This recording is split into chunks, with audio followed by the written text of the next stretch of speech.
Hello বন্ধুরা, আমি কালকে আমাদের মাছ এসেছে, এই চিংড়ি মাছ আর এই কাতলা মাছটা কিছু করছি না আজকে।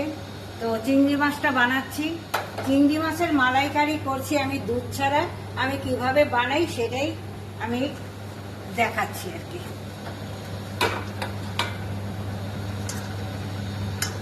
আমি একটু বেশি করেই তেল নিয়েছি, এটা ভেজে নেব মাছটা।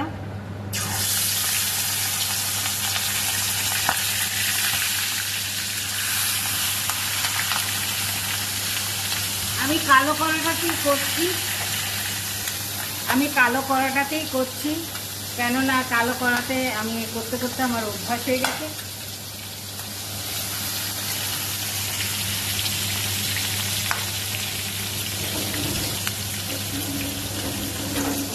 যার যেটাতে হাত সেট হয়ে যায়। না, দুজনের রান্না তো, সেই জন্যই আমি আর বড় কড়াটা করি না। আমি মাছটা দেখো কিরকম ভাজছি। মাছটা বেশি ভাজবো না, অল্প ভাজবো।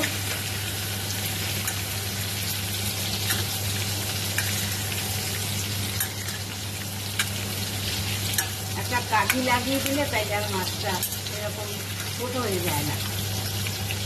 আমাদের মাছগুলো আমি এরকম এই একটু রং ধরে আসলেই আমি তুলে নিচ্ছি। হয়ে গেছে মাছ ভাজাগুলো, এবারে আমি তুলে নিই। মানে একদম হালকা লাল হলেই? হ্যাঁ, হালকা লাল হলে পরে তুলে নিই।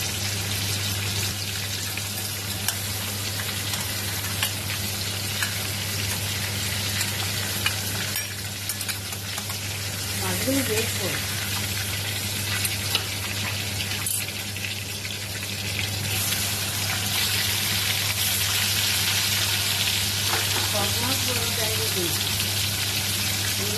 সব মাছগুলো আমার ভাজা হয়ে গেছে, তুলে নিচ্ছি এবার। আচ্ছা, মাছটা ভাজার আগে আমি 15 মিনিট নুন হলুদ মাখিয়ে রেখে দিয়েছিলাম। মাছটাকে মাখিয়ে রেখে দিয়েছিলাম। তারপর আমি এটা ভেজে নিলাম। আর আমি ফোড়নে দিচ্ছি একটা তেজপাতা আর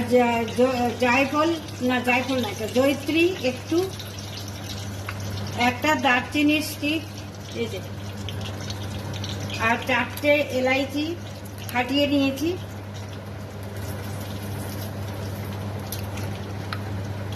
আর এইটুকু লবঙ্গ ফোড়নে দিই। আমি কিন্তু আর তেল দিইনি, যতটুকু তেলে মাছটা ভেজেছি ওই তেলেই আমি ফোড়নটা দিচ্ছি, দিয়ে দিলাম। ফোড়নটা থেকে একটা মিষ্টি গন্ধ বেরোলে আমি পেঁয়াজগুলো দিয়ে দেবো। কটা পেঁয়াজ আছে? এখানে 2টো পেঁয়াজ আছে, মাঝারি সাইজের 2টো পেঁয়াজ আছে। আর আধা কিলো একদম মাছ? ছোট্ট ছোট্ট করে কেটে নেবে, একদম সরু সরু করে। আধা কিলো মাছের জন্য মাঝারি সাইজের 2টো পেঁয়াজ। পেঁয়াজ একটুখানি মাঝারির থেকে একটু কালো হয়ে যাচ্ছে তো। মাঝারি থেকে একটু ওই মাঝারি বলা যায়। ভিডিও করার চক্করে খাবার রান্নাটা করে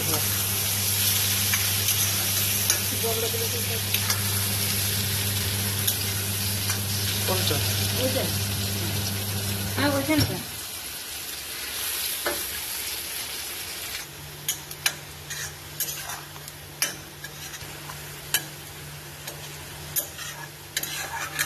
পেঁয়াজটা আমি লাল করে ভেজে নিলাম। এবারে আমি এর মধ্যে আমি দিয়েছি 4টে কাঁচা লঙ্কা আর 5 কোয়া রসুন আর এক চামচ সর্ষে, কালো সর্ষে, 1 চামচ কালো সর্ষে, আর একটা বড় টমেটো, আর 8টা গোটা কাজু বাদাম, এটা আমি দিয়েছি, নিয়ে পেস্ট করে নিয়েছি। এবার আমি এর মধ্যে দিয়ে দেব।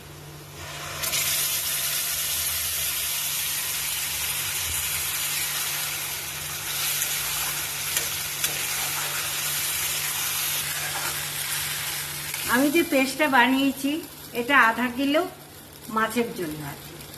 সে যে যেরকম বানাবে সে হিসাব করে নেবে, হিসাব করে দেবে। এটা আমি একটু ভালো করে কষিয়ে নেবো এবারে। আর আমি এটা ধুয়ে একটু জল দেব।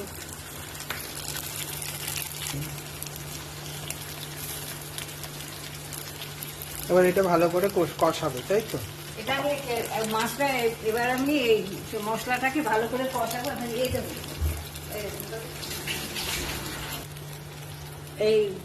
এইটুকু ছোট চামচের 1 চামচ হলুদ, একটু কাশ্মীরি লঙ্কার গুঁড়ো দিচ্ছি একটু, আর একটু জিরের গুঁড়ো অল্প, ব্যাস এই।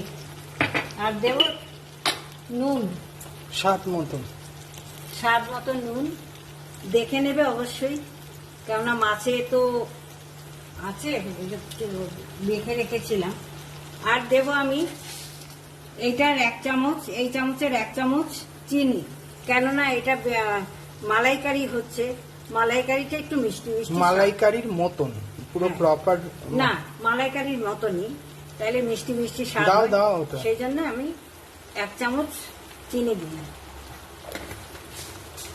এবার আমি এই মশলাটাকে খুব ভালো করে কষিয়ে নেব। যেহেতু কাজু বাদাম আছে সেই জন্য আমি এটা বাড়িয়ে দিতে পারছি না, এর কম করে দেব, যাতে নাকি কম আছে এটাকে কষাতে হবে, হ্যাঁ, যাতে কাজু বাদাম আছে এটা জ্বলে না যায়। ঠিক আছে, কষানো হোক। হ্যাঁ, এটা আমি ঢাকা দিয়ে রেখেছিলাম, দেখো পুরো তেলটা ছেড়ে গেছে। এবারে আমি বলে দাও কড়াটা দেখে আবার যেন কেউ কিছু কড়াটা কালো করা এরকমই হয়, কিন্তু খুব অল্প তো, সেই জন্য আমি এর মধ্যেই করছি। তো দেখো এটা কিন্তু ভালো করে কষাবে, এই দেখো এরকম আঁচটাতে কমিয়ে দিয়ে খুব ভালো করে ঢাকা দিয়ে কষিয়ে নেবে ভালো করে। আর নুন মিষ্টিটা দেখে নেবে ঠিকঠাক হয়েছে কিনা, যে যেরকম মিষ্টি ঝাল যেরকম খায়। তো আর এটা মালাইকারি মানে মিষ্টি মিষ্টি স্বাদ। আর এবারে আমি মাছগুলো দিয়ে দিচ্ছি।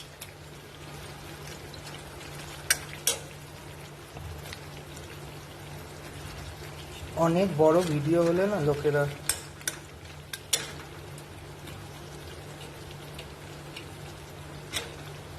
আর যে এর মধ্যে যে তেলটা আছে না, এই তেলটা আমি দিয়ে দিলাম।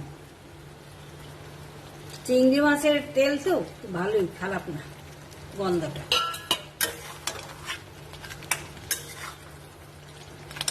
চিংড়ি মাছ, চিংড়ি পোকাই বলে এটাকে। এই গরম জল আমি 1 কাপের মতন নিয়েছি, 1 কাপ আমি গরম জল দিয়ে দিচ্ছি। মাছটা একটু সেদ্ধ হবে।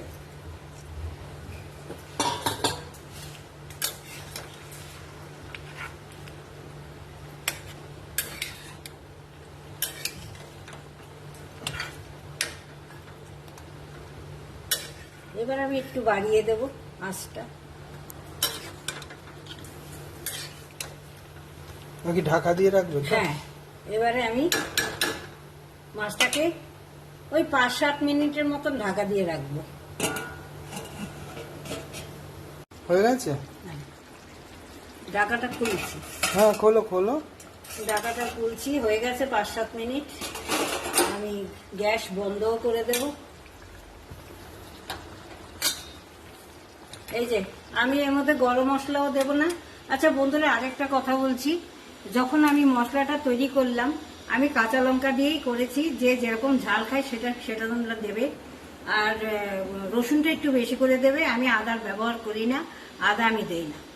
তো আর একটু জিরে গুঁড়ো সামান্য, আর একটু হলুদ, এটা একটু সাদা সাদা বলে দাও যে এটা মালাইকারি কিন্তু নারকেলের দুধ ছাড়া। হ্যাঁ, নারকেলের দুধ ছাড়া কিন্তু আমি করলাম। আর আমার ছেলে খায় না, সেই জন্য বাড়িতে তো দুটো। কিন্তু এটাও খুব টেস্টি হয়, এটাও কিন্তু তোমরা করে খেয়ে দেখতে পারো, খুবই ভালো হয়। যাদের নারকেলে অ্যাসিডিটি আছে সেই জন্যই আর কি অসুবিধা হয়, আর সেই জন্যই আর কি। আর তোমরা কিন্তু সর্ষে আমি 1 চামচ নিয়েছি, তো তার সঙ্গে তোমরা পোস্তও নিতে পারো। আমি বেশি রিচ হয়ে যাবে বলে একজন আমি নিলাম না। ওইটার সঙ্গে তোমরা পোস্তও নিতে পারো। আর অনেকে গরম মশলা টমসলা দেয়, দই দেওয়া যায়, কিন্তু আমার ছেলের এত ব্রঙ্কাইটিস হয়েছে, সেজন্য আমি দইটাও দিলাম না। একটু দইও তোমরা দিতে পারো কাটিয়ে। কিন্তু যেরকম ভাবে করেছো, যে রেসিপিটা এখন দেখানো আছে এই রেসিপিটা হচ্ছে ভীষণই নর্মাল একটা রেসিপি। এইটা করে খেলে কারো শরীর খারাপ হবে না। এ দেখো এরকম হলো আর কি, কিন্তু স্বাদটা কিন্তু মালাইকারির মতো। মালাইকারির মতনই হয়।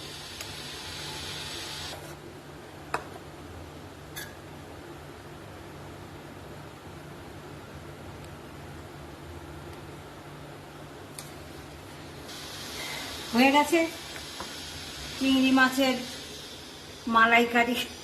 মালাইকারি নয় কিন্তু মালাইকারি। তোমরা এভাবে করে খেয়ে দেখে আমাকে জানিও কমেন্টে কীরকম হয়েছে খেতে। তো আমি এভাবেই করি, কেননা অনেক কিছু আমি দেই না, অত মশলা আমার অসুবিধার জন্য এরকম ভাবে করো, লোকজন আসলে তো প্রপারই করা। হ্যাঁ, সেই লোকজন আসলে আবার সেটি ওটা তুলে নিয়ে তারপর করতে হয়, সেই আর কি। তা এই হচ্ছে চিংড়ি মাছের মালাইকারি নারকোলের দুধ ছাড়া। যাদের নারকোলেতে অ্যাসিডিটির প্রবলেম আছে তারা এরকম ভাবে সহজ পদ্ধতিতে করতে পারো। তাইলে শুভ দুপুর, কমেন্ট করো দেখে কিরকম হয়েছে। তোমরা বানিয়ে খেয়েও একদিন খেয়ে দেখো না কিরকম বানিয়েছি আমি, সেরকম ভাবে খেয়ে দেখো, মালাইকারির মতনই লাগে। আর তোমরা সবাই ভালো থেকো, সুস্থ থেকো, অবশ্যই ফলো করো আর কমেন্ট করো।